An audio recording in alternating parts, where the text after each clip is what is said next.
আসসালামু আলাইকুম সম্মানিত চাষি ভাই ও বন্ধুরা, আজকে সরাসরি দেখাবো যেগুলা যে ব্লাড কাপ মাছ, তার পাশাপাশি আছে চিতল মাছ। আজকে পুকুর থেকে সরাসরি খেউ দিয়ে জাল টান দিয়ে আপনাদের সামনে দেখানোর উদ্দেশ্যে এই ভিডিওটা করা।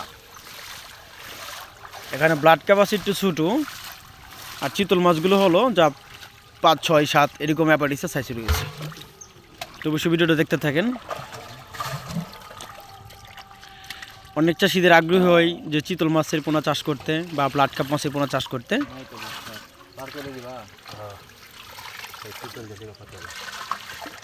দেখেন মাছের সাইজ দেখেন, বলের মধ্যে দেবো, বলের মধ্যে দাম বাকি বাচ্চা দেওয়া দিই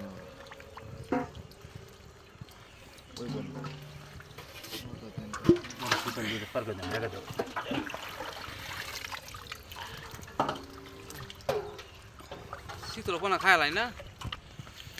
তো অনেকেরই অজানা চিতল মাছের পোনা পুকুরে চাষ করতে হলে তাদের খাদ্য মূলত কী? তাদের খাদ্য মূলত হলো যা কাপ জাতীয় মাছের দানি পোনা বা পুকুরে থাকা কানপোনার বাচ্চা যেগুলো বলেন বা তেলাপিয়া মাছের দানি পোনা দিবেন, এইগুলো তারা খেয়ে জীবন নির্বাহ করে টিকে থাকতে পারবে। আর শুধু চিতল মাছ না, চিতল, আইর, কুরাল, রিডা মূলত তাদের খাদ্য হলো কাপ জাতীয় মাছের দানি পোনা।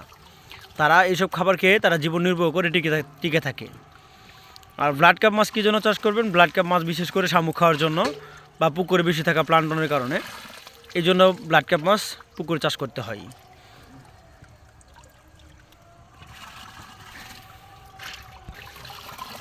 তো আপনারা চাইলে যে কোনো সাইজের মাছের পোনাগুলো আপনারা আমাদের কাছ থেকে নিতে পারেন।